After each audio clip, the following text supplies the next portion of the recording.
আজকে কথা হবে এক সিভিক ভলেন্টিয়ার্স তার ডিউটি চলাকালীন অবস্থায় তার গাড়ি অ্যাক্সিডেন্টে প্রাণ হারালেন তিনি। অবশ্যই দুঃখের খবর, যে কোনো মৃত্যুই দুর্ভাগ্যজনক, কিন্তু সিভিক ভলেন্টিয়ার্স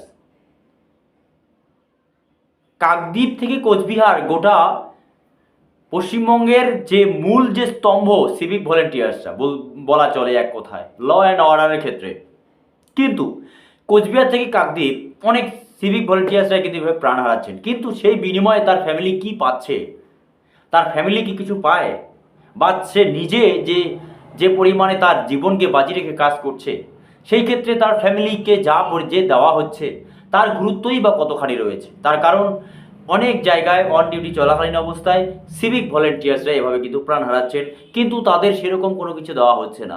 ভিডিওর মাধ্যমে সরকারের কাছে দৃষ্টি আকর্ষণ করছি। সব দর্শক, যদি এই সমস্ত ভিডিও আপনাদের ভালো লাগে, চ্যানেলটিকে লাইক, শেয়ার, কমেন্ট করবেন এবং সাবস্ক্রাইব করতে ভুলবেন না। এক এক সময় এক এক রকম পরিণতি আসছে, ডিউটি চলাকালীন অবস্থায় কিন্তু প্রাণ হারাচ্ছেন। কে প্রাণ হারিয়েছে সেই সম্বন্ধে আজকে ভিডিওতে চর্চা করছি। যাই হোক, দেরি না করে আমি আলোচনা শুরু করছি। সঞ্জয় দাস, ওনার বাড়ি হচ্ছে আপনার কামারহাটির 11 নং ওয়ার্ডের বিবেকানন্দ পল্লীর এলাকায়।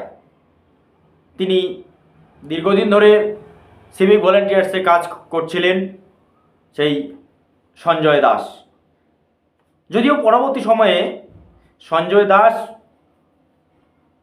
এর ঘটনাস্থলে তার মৃত্যু হলে চালক শিব হালদারকে অ্যারেস্ট করে বেলঘরিয়া থানার পুলিশ। যদিও বেলঘরিয়ার থানার পুলিশ ঘটনা তদন্ত করছে। এলাকাবাসীরা দাবি করছে, মনে করছে যে যেই সিভিক ভলেন্টিয়ার্সের ট্রাফিকে ডিউটি চলাকালীন অবস্থায় মৃত্যু হলো, যেই বাস, বেসরকারি বাস বেলঘরিয়া হয়ে ব্যারাকপুর যাচ্ছিলেন, সেখানেই একটি পাশেই হাসপাতাল রয়েছে। শিল্পাঞ্চল এলাকাগুলি সেই রাস্তা দিয়েই অনেক হাজার হাজারে গাড়ি, শয়ে শয়ে গাড়ি যাতায়াত করে। সেই পরিস্থিতিতে খুবই ব্যস্ততম জায়গা সেটি, সেখানে কিন্তু দায়িত্বে ছিলেন সঞ্জয় দাস। তার মৃত্যু হলো ডিউটি চলাকালীন অবস্থায়। সেখানকার যে স্থানীয় বাসিন্দা থেকে শুরু করে সেখানকার যত পুলিশ আছে, পুলিশ অফিসার আছে, ঘটনাস্থলে তরুণ যারা যায় এবং বেলঘরিয়ার থানার পুলিশ গাড়ির চালক শিব দাসকে অ্যারেস্ট করে এবং তদন্ত শুরু করেছে। প্রশ্নটা হচ্ছে, এরকম অনেক জায়গায় এই রকম ঘটনা কিন্তু ঘটছে। সেই পরিস্থিতিতে সেই সিভিক ভলেন্টিয়ার্সের ফ্যামিলি, যার একমাত্র উপার্জনকারী ছিলেন, মাসে যে 9,000 টাকা বেতন পান তার একমাত্র উপার্জনকারী, তারপরে কিন্তু তার কোনো কিছুই থাকে না। নিজের জীবন শেষ পর্যন্ত তিনি দিলেন অন ডিউটি চলাকালীন অবস্থায়।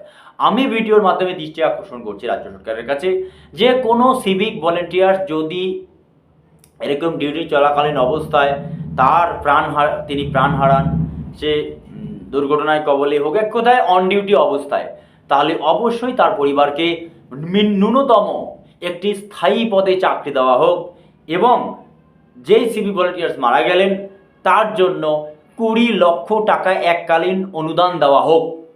যেই সিভিক ভলেন্টিয়ার্স প্রাণ হারালেন সেই সিভিক ভলেন্টিয়ার যদি একমাত্র উপার্জনকারী হয়ে থাকেন, বা তিনি যেহেতু চাকরি অবস্থায়, ডিউটি অবস্থায় তিনি প্রাণ হারালেন, সেক্ষেত্রে তাকে 20 লক্ষ টাকা এককালীন রাজ্য সরকার ঘোষণা করুক।